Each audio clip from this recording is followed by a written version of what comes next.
ಇದು ಟೆಕ್ನಾಲಜಿ ಯುಗ. ಎಲ್ಲ ಕ್ಷೇತ್ರದಲ್ಲೂ ಕೂಡ ಟೆಕ್ನಾಲಜಿ ಅನ್ನೋದು ಹಾಸುಹೊಕ್ಕಾಗಿದೆ. ಈ ಸಿಗ್ನಲ್ ಅಲ್ಲಿ ನಿಲ್ಲುವಂತಹ ವಾಹನ ಸವಾರರಿಗೆ ಗುಡ್ ನ್ಯೂಸ್ ಕೊಡುವಂತಹ ನಿಟ್ಟಿನಲ್ಲಿ ಸಂಚಾರಿ ಪೊಲೀಸರು ಈಗ ಹೊಸ ಟೆಕ್ನಾಲಜಿ ಒಂದನ್ನು ಬಳಕೆ ಮಾಡಿಕೊಳ್ತಾ ಇದ್ದಾರೆ. ಏನದು? ಬನ್ನಿ ಅದನ್ನೇ ನೋಡ್ಕೊಂಡು ಬರೋಣ. ಸಿಲಿಕಾನ್ ಸಿಟಿಯಲ್ಲಿ ಎಐ ಸಿಗ್ನಲ್ ವಾಹನ ದಟ್ಟಣೆಗೆ ಅನುಗುಣವಾಗಿ ಸಿಗ್ನಲ್ ವರ್ಕ್. ಬೆಂಗಳೂರಲ್ಲಿರುವಂಥ ಟ್ರಾಫಿಕ್ಗೆ ಮುಕ್ತಿ ಕೊಡೋದಕ್ಕೆ ಈಗ ಟ್ರಾಫಿಕ್ ಪೊಲೀಸರು ಆರ್ಟಿಫಿಷಿಯಲ್ ಇಂಟೆಲಿಜೆನ್ಸ್ನ ಬಳಕೆ ಮಾಡೋದಕ್ಕೆ ಮುಂದಾಗಿದ್ದಾರೆ. ಯಾವ ರೀತಿ ಆರ್ಟಿಫಿಷಿಯಲ್ ಇಂಟೆಲಿಜೆನ್ಸ್ ಅಂದರೆ ಎಐ ಟೆಕ್ನಾಲಜಿ ಬಳಕೆ ಆಗ್ತಿದೆ, ಬೆಂಗಳೂರಿನ ಅನೇಕ ಕಡೆ ಈಗ ಹೊಸ ಸಿಗ್ನಲ್ಗಳು ಕಾರ್ಯಪ್ರವೃತ್ತಿಯಾಗಿದೆ. ಅದು ಎಲ್ಲೆಲ್ಲಿದೆ, ಯಾವ ರೀತಿ ವರ್ಕ್ ಆಗುತ್ತೆ ತೋರಿಸ್ತೀವಿ ಬನ್ನಿ. KR market, town hall, Kempegowda ಆಸ್ಪತ್ರೆ ಸಿಗ್ನಲ್ ಸೇರಿದಂತೆ ಇನ್ನೂ ಹಲವೆಡೆ ಈಗ ವೆಹಿಕಲ್ ಆಕ್ಟಿವಿಟಿ ಕಂಟ್ರೋಲ್ ಸಿಗ್ನಲ್ಗಳು ಕಾರ್ಯಾರಂಭ ಮಾಡಿದೆ. ಇದು ಅತ್ಯಾಧುನಿಕ ತಂತ್ರಜ್ಞಾನವಾದಂತಹ ಆರ್ಟಿಫಿಷಿಯಲ್ ಇಂಟೆಲಿಜೆನ್ಸ್ ಬಳಸಿಕೊಂಡು ಕಂಪ್ಲೀಟ್ಲಿ ಟ್ರಾಫಿಕ್ ಕಂಟ್ರೋಲ್ ಸಿಗ್ನಲ್ ವ್ಯವಸ್ಥೆ ಶುರುವಾಗಿದೆ. ಇದು ಯಾವ ರೀತಿ ವರ್ಕ್ ಆಗುತ್ತೆ, ಇದು ಹೇಗೆ ಉಪಯೋಗ ಆಗುತ್ತೆ ಅನ್ನೋದನ್ನ ನಮ್ಮ ಪ್ರತಿನಿಧಿ ಪ್ರತ್ಯಕ್ಷ ವರದಿ ಕೊಟ್ಟಿದ್ದಾರೆ ನೋಡಿ. ನೀವೀಗ ದೃಶ್ಯಗಳಲ್ಲಿ ನೋಡ್ತಿರ್ಬೋದು. ನಾನೀಗ ಬೆಂಗಳೂರಿನ ಮಾರ್ಕೆಟ್ ಬಳಿ ಇರುವಂಥ ಒಂದು ಸಿಗ್ನಲಲ್ಲಿ ಇದ್ದೀನಿ. ಕೆಆರ್ ಮಾರುಕಟ್ಟೆ ಮೆಟ್ರೋ ನಿಲ್ದಾಣದ ಬಳಿ ಇರುವಂಥ ಒಂದು ಸಿಗ್ನಲ್. ಈ ಸಿಗ್ನಲಲ್ಲಿ ಈಗಾಗಲೇ ಆರ್ಟಿಫಿಷಿಯಲ್ ಇಂಟೆಲಿಜೆನ್ಸ್ ಬಳಕೆ ಮಾಡ್ಕೊಂಡಿರುವಂಥ ಸಿಗ್ನಲ್ಗಳನ್ನ ಅಳವಡಿಕೆ ಮಾಡಿದ್ದಾರೆ. ದೃಶ್ಯಗಳಲ್ಲಿ ನೋಡ್ತಿರ್ಬೋದು. ಎಲ್ಲೆಲ್ಲಿ ವೆಹಿಕಲ್ಸ್ ಮೂಮೆಂಟ್, ನಿಮಗೆ ಒಂದು ಸಿಗ್ನಲ್ನ ದೃಶ್ಯಗಳನ್ನ ತೋರಿಸ್ತೀನಿ.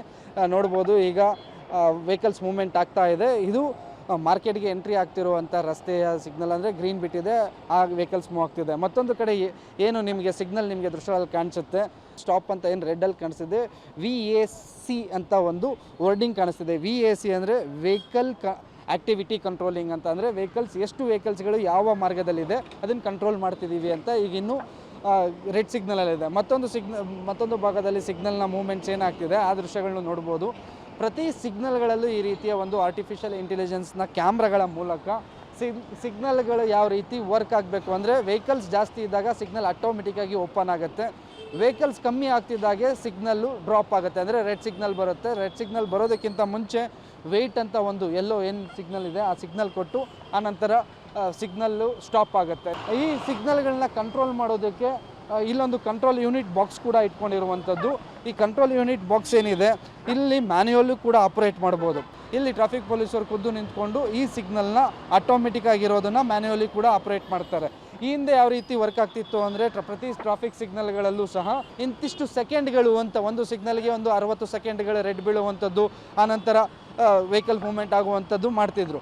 ಆದರೆ ಈಗ ಅದನ್ನೆಲ್ಲ ತೆಗೆದು ಈ ರೀತಿ ಅಂದರೆ ಆರ್ಟಿಫಿಷಿಯಲ್ ಇಂಟೆಲಿಜೆನ್ಸ್ ಬಳಕೊಂಡು ಕ್ಯಾಮ್ರಾಗಳನ್ನ ಅಳವಡಿಕೆ ಮಾಡಿಕೊಂಡು, ಇಲ್ಲೇನು ನಿಮಗೆ ಸಿಗ್ನಲ್ ಕಾಣಿಸ್ತಿದೆ, ಈ ಸಿಗ್ನಲಲ್ಲಿ ಒಂದು ಕ್ಯಾಮ್ರಾ ಇದೆ. ಈ ಕ್ಯಾಮ್ರಾ ಯಾವ ಮಟ್ಟದಲ್ಲಿ ವಾಹನಗಳ ದಟ್ಟಣೆ ಇದೆ ಅಂತ ಅದು ರೆಕಾರ್ಡ್ ಮಾಡ್ಕೊಳ್ಳುತ್ತೆ. ಇಲ್ಲಿ ಏನಾದರೂ ವಾಹನ ದಟ್ಟಣೆ ಹೆಚ್ಚಾಯ್ತಿತ್ತು ಅಂದರೆ ಆಟೋಮೆಟಿಕ್ ಆಗಿ ಸಿಗ್ನಲ್ನ ಓಪನ್ ಮಾಡುವಂಥ ಕೆಲಸ ಮಾಡುತ್ತೆ. VAC ಸಿಗ್ನಲ್ ವೆಹಿಕಲ್ ಮೂಮೆಂಟ್ ಮೇಲೆ ರೆಡ್ ಗ್ರೀನ್ ಸಿಂಬಲ್ ನೀಡಲಿದೆ. ಇದರಿಂದ ಈ ಹಿಂದೆ ಫಿಕ್ಸ್ ಮಾಡಿದಂತಹ ಟೈಮ್ ಬಾಂಬ್ ಇರುವುದಿಲ್ಲ.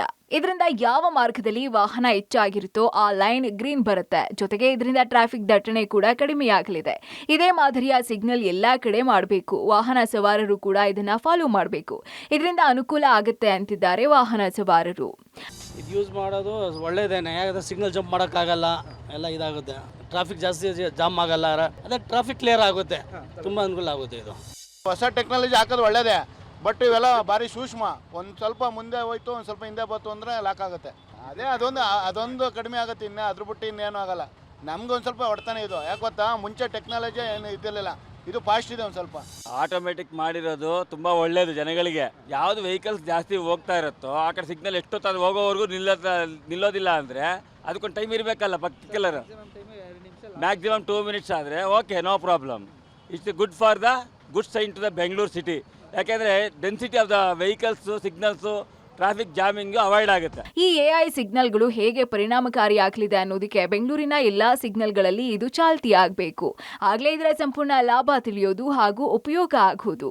ಬೆಂಗಳೂರಿನ ಪ್ರಮುಖ ಜಂಕ್ಷನ್ಗಳಲ್ಲಿ ಈಗಾಗಲೇ ಆರ್ಟಿಫಿಷಿಯಲ್ ಇಂಟೆಲಿಜೆನ್ಸ್ನ ಕ್ಯಾಮ್ರಾಗಳು ಮತ್ತು ಸಿಗ್ನಲ್ಗಳು ಆಪರೇಟ್ ಆಗ್ತಾ ಇದೆ. ಪ್ರಾಯೋಗಿಕವಾಗಿ ಬೆಂಗಳೂರಿನ ಪ್ರಮುಖ ಸಿಗ್ನಲ್ಗಳಲ್ಲಿ ಈಗ ಅಳವಡಿಕೆ ಆಗಿದೆ.